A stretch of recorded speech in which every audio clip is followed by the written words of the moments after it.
সুপ্রিয় শিক্ষার্থীবৃন্দ, আসসালামু আলাইকুম। সবাইকে আমার চ্যানেলের পক্ষ থেকে স্বাগত জানাচ্ছি। তোমরা যারা এইচএসসি পরীক্ষায় কাঙ্ক্ষিত ফলাফল পাওনি, তোমরা চাইলে কিন্তু বোর্ড চ্যালেঞ্জ করতে পারো। আর এখন বর্তমানে বোর্ড চ্যালেঞ্জের পদ্ধতিতে কিছুটা পরিবর্তন আনা হয়েছে এবছর থেকে। কিভাবে তুমি মোবাইলের মাধ্যমে বোর্ড চ্যালেঞ্জ করবে সে বিষয়টি আজকের এই ভিডিওতে তুলে ধরবো। শুরুতেই তোমাকে যে কাজটি করতে হবে, একটি ব্রাউজার সিলেক্ট করতে হবে। আমি ক্রোম ব্রাউজারটি সিলেক্ট করেছি। এরপর সার্চ বারে গিয়ে তোমার টাইপ করতে হবে rescrutiny.eduboardresult.gov.bd। তোমরা স্ক্রিনেই দেখতে পাচ্ছ যে এই ওয়েবসাইটটির লিঙ্ক হচ্ছে rescrutiny.eduboardresult.gov.bd। এই ওয়েবসাইটে প্রবেশ করা মাত্রই কিন্তু তোমার সামনে এরকমের একটি ইন্টারফেস দেখতে পাবে, যেখানে লেখা রয়েছে শিক্ষার্থীর তথ্য। এখান থেকে তোমার তথ্যগুলো সিলেক্ট করতে হবে। যেমন প্রথমে বোর্ড সিলেক্ট করবে, তোমার যে বোর্ডটি রয়েছে, এরপর রোল নাম্বারটি দিতে হবে, তারপর রেজিস্ট্রেশন নম্বর, আর তারপর রয়েছে পরীক্ষার ধরন। এটিতে কিছুই সিলেক্ট করতে হবে না, কারণ এইচএসসি লেখা রয়েছে। পাশাপাশি পাশের বছর এখানে 2025 লেখা রয়েছে। এরপর তুমি এই যে জমা দিন অপশন, এই জমা দিন অপশনটির উপরে ক্লিক করবে। ক্লিক করা মাত্র তোমাকে নতুন আরেকটি ইন্টারফেসে নিয়ে যাওয়া হবে। এখানে তোমার মোবাইল নাম্বারটি চাওয়া হবে। তুমি প্রথমে একবার মোবাইল নাম্বারটি টাইপ করবে, এরপর আবার ওই একই মোবাইল নাম্বার টাইপ করবে, এরপর জমা দিন এই অপশনটির উপরে ক্লিক করবে। ক্লিক করার পর কিন্তু এরপরে তোমার নতুন আরেকটি ইন্টারফেস পাবে, যে ইন্টারফেসে এরকম তোমার সাবজেক্টগুলো দেখতে পারবে। যেমন বাংলায় তুমি কি গ্রেড পেয়েছো, ইংলিশে কি পেয়েছো, আইসিটিতে কি পেয়েছো, সবই কিন্তু দেখাবে এবং লেখা থাকবে নির্বাচন করুন। অবশ্যই নির্বাচন করুন অপশনটির উপরে, যেটার উপরে ক্লিক করবে সাথে সাথে কিন্তু সেই সাবজেক্টটা সিলেক্ট হয়ে যাবে তোমার বোর্ড চ্যালেঞ্জের জন্য। সেক্ষেত্রে যদি তুমি বাংলা করতে চাও, তাহলে বাংলার এখানে নির্বাচন করুন অপশনে ক্লিক করবে। তাহলে কিন্তু বাংলা প্রথম পত্র দ্বিতীয় পত্র দুইটা সাবজেক্টেরই একসাথে বোর্ড চ্যালেঞ্জ হবে। আবার ইংরেজি যেগুলোর প্রথম দ্বিতীয় পত্র রয়েছে, সেগুলো একটা নির্বাচন করলেই কিন্তু দুইটা পত্র নির্বাচন হবে, শুধুমাত্র আইসিটির ক্ষেত্রে একটা পত্র। তো তুমি এভাবে নির্বাচন করার পর তুমি দেখতে পাবে যে তুমি কতগুলোতে নির্বাচন করেছো। যেমন যদি ধরো তুমি আইসিটি এবং বাংলায় দুইটা নির্বাচন করেছো, সেক্ষেত্রে কিন্তু তোমার এখানে ফি দেখাবে 450 টাকা। কারণ এখানে মূলত বাংলা দুইটা আর আইসিটি একটা, মোট 3টা সাবজেক্ট, সেজন্য 450 টাকা দেখাবে। এরপর তোমাকে যে কাজটি করতে হবে, যে ফি প্রদান করুন এই অপশনটির উপরে ক্লিক করে টাকা জমা দিতে হবে। তুমি এখানে দেখতে পাচ্ছ এই যে সাবজেক্টগুলো কিন্তু লেখা থাকবে, যে নির্বাচিত বিষয়সমূহ 101 102 হচ্ছে বাংলার কোড নাম্বার, 275 এটা হচ্ছে আইসিটির কোড নাম্বার। তুমি তোমার ফোন নাম্বার এবং অন্যান্য ইনফরমেশন এবং টাকার পরিমাণ এগুলো এখানে দেখতে পারবে।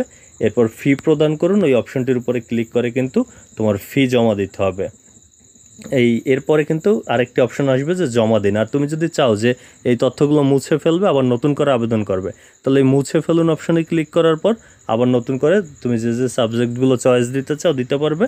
আর এই যে জমা দিন অপশন, এই জমা দিন অপশনটার উপরে ক্লিক করে বিকাশ, নগদ বা যে কোনো মাধ্যমে কিন্তু টাকা জমা দিতে পারবে। অথবা তুমি এই স্টেপ পর্যন্ত আসার পর তুমি চাইলে কিন্তু তোমার বিকাশ অ্যাপ বা নগদ যে অ্যাপ রয়েছে সেই অ্যাপে প্রবেশ করেও ফি জমা দিতে পারবে। তাহলেও এখান থেকে কিন্তু পরিশোধ হয়ে যাবে। তোমাদেরকে সেই পদ্ধতিটি দেখাচ্ছি। বিকাশ অ্যাপ ওপেন করার পর তুমি এরকম একটি অপশন দেখতে পাবে যে এডুকেশন ফি, এই অপশনটির উপরে ক্লিক করবে। ক্লিক করার পর কিন্তু তোমার সামনে এরকম আরেকটি ইন্টারফেস ওপেন হবে, যেখানে কিন্তু সার্চ ইনস্টিটিউশন নামে একটা অপশন রয়েছে। তুমি এখান থেকে অবশ্য টাইপ করবে এইচএসসি 2025 রিস্ক্রুটনি। যখনই তুমি এইচএসসি 2025 রিস্ক্রুটনি লিখবে, লেখা মাত্র কিন্তু তোমার সামনে এরকম একটা ইন্টারফেস ওপেন হবে। এই যে তোমরা দেখতে পাচ্ছ এইচএসসি 2025 রিস্ক্রুটনি, এই অপশনটির উপরে ক্লিক করার পর তোমাকে কিন্তু এরকম একটা ইন্টারফেসে নিয়ে যাওয়া হবে। আমি তোমাদেরকে দেখাচ্ছি। এই যে এই ইন্টারফেসে অবশ্য কিছু তথ্য চাওয়া হবে তোমার। এখানে প্রথমেই বোর্ড সিলেক্ট করতে হবে, তুমি যে বোর্ডের শিক্ষার্থী।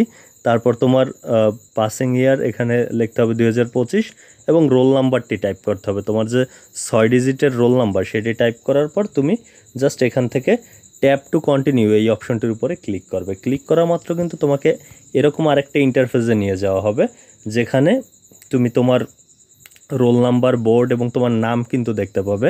পাশাপাশি লেখা দেখতে পাবে যে আনপেইড এবং টাকার অ্যামাউন্ট দেখতে পারবে। যদি তোমার সাবজেক্ট হয় 3টি তাহলে 450 টাকা, যদি 4টি হয় তাহলে 600। মানে প্রতি সাবজেক্টে বা প্রতি পত্রে কিন্তু তোমার 150 টাকা করে ফি। সেক্ষেত্রে বাংলা যদি হয় তাহলে কিন্তু 300 টাকা হবে, কারণ প্রথম দ্বিতীয় পত্র মিলে। আর এরপর তোমাকে এই টাকাটা জমা দেওয়ার জন্য যে কাজ করতে হবে, ট্যাপ টু কন্টিনিউ এই অপশনটির উপরে ক্লিক করবে। ক্লিক করার পর এরকম একটা নতুন ইন্টারফেস দেখতে পাবে, যেখানে তোমার পিন নাম্বারটি চাওয়া হবে বিকাশের।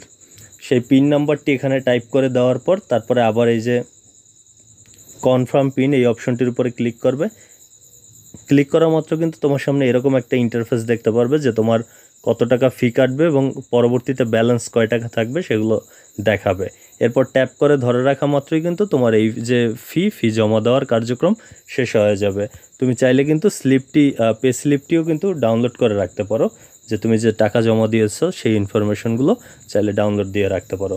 যখনই তুমি টাকা পরিশোধ করবে সাথে সাথে কিন্তু তোমার আবেদন কমপ্লিট হবে এবং তোমার যে নাম্বারটি দিয়েছিলে সেই নাম্বারে কিন্তু একটি SMS যাবে যে তোমার বোর্ড চ্যালেঞ্জের আবেদন কমপ্লিট হয়েছে।